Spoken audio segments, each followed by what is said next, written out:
हरे कृष्णा। राधे राधे। कृष्ण दासी के चैनल में आप सभी प्यारे प्यारे बिहारी जी के भक्तों का स्वागत है। और आप सब कैसे हो? कान्हा जी की कृपा से आप सब ठीक होंगे। तो आज मैं कार्तिक मास का 22वां अध्याय सुनाने जा रही हूँ। वीडियो पसंद आए तो लाइक शेयर कमेंट जरूर से करना।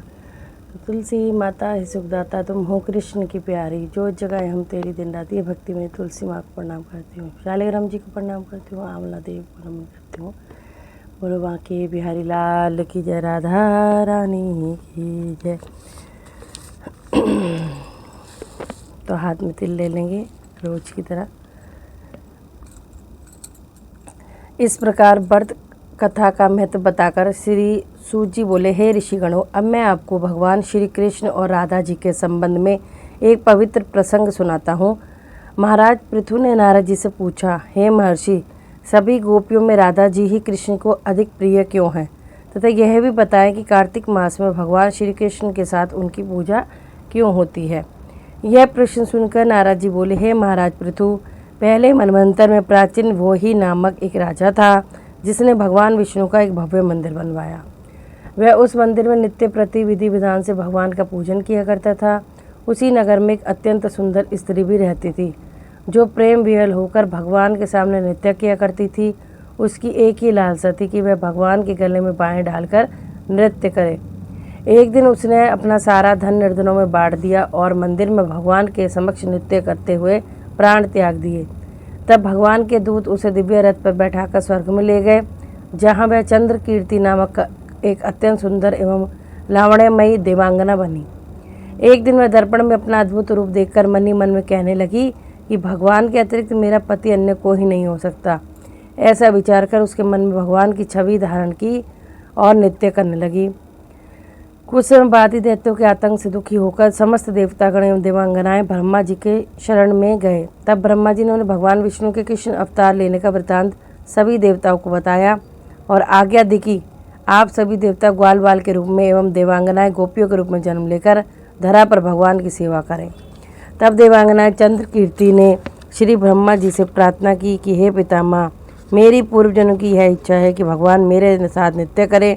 कृपा कर मेरा पूर्व जन्म का यह मनोरथ सिद्ध करें। ब्रह्मा जी ने उन्हें वरदान देते हुए कहा कि तुम नंद गांव में वृषभान नामक गोप के यहाँ जन्म लेकर सभी गोपियों में भगवान की सबसे अधिक प्रिय होगी। भगवान तुम्हें अपने प्राणों से भी अधिक प्रिय समझेंगे और राजोत्सव में तुम ही भगवान के साथ नृत्य करोगी। इस प्रकार तुम्हारा मनोरथ सिद्ध होगा। ब्रह्मा जी के इसी वरदान को पूर्ण करने के लिए भगवान ने श्री कृष्ण अवतार में राधा जी के साथ रास उत्सव में नृत्य किया। और हे राजा पृथु, सभी जानते हैं कि भगवान श्री कृष्ण राधा जी को अपने प्राणों से भी अधिक प्रिय मानते हैं।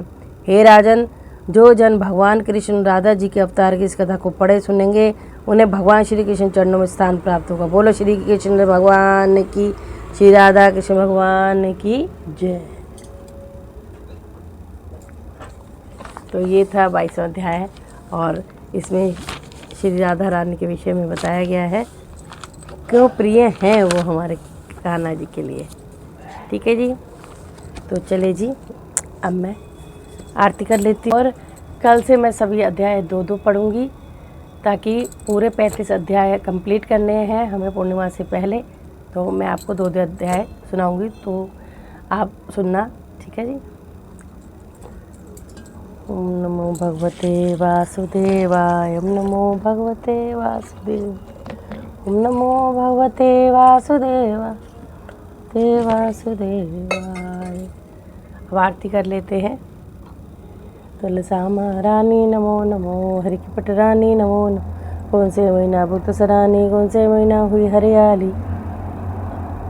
आषाढ़ महीना भूत सरानी, सावन मास हुई हरियाली। तुलसा महारानी हरि की पटरानी नमो नमो। कौन से महीना हुई तेरी पूजा, कौन से महीना हुई सगाई। कार्तिक मास हुई तेरी, मक्सर मास हुई सगाई। तुलसा महारानी नमो नमो, हरि वो कहाँ बैठी तुलसा, कहाँ बैठी शालिग्राम, गमला बैठी तुलसा, आसन बैठी शालिग्राम।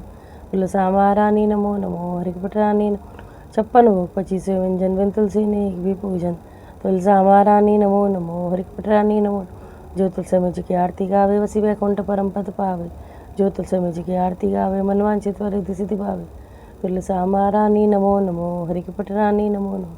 बोलो तुलसी मैया की जय। तुलसी माता सुखदाता, तुम हो कृष्ण की प्यारी, जो जगह हम तेरी दिन देखते हो तुलसी माँ पूर्णम कर हमला देव जय हो तुलसी महारानी नमो नमः। आप सभी स्वस्थ रहिए, मस्त रहिए, श्री हरि के चरणों से लगे रहिए, यही मैं आपको आशीर्वाद देती हूँ। और यही मैं ठाकुर जी से प्रार्थना करती हूँ अपने लिए भी कि हम आपके श्री चरणों में हमेशा लगे रहें। राधे राधे सभी को। और इसके बाद मैं यहाँ बैठ के माला जप कर लेती हूँ और उसके बाद परिक्रमा लगा लेते हैं। तो आप परिक्रमा 4 भी लगा सकते हैं, 11 भी लगा सकते हैं, 108 भी लगा सकते हैं, 7 भी लगा सकते हैं, जितनी आपसे लग पाए आप उतनी लगा सकते हैं। ठीक है जी। जय जय श्री राधे। अच्छी लगी कथा तो शेयर भी करना। राधे राधे।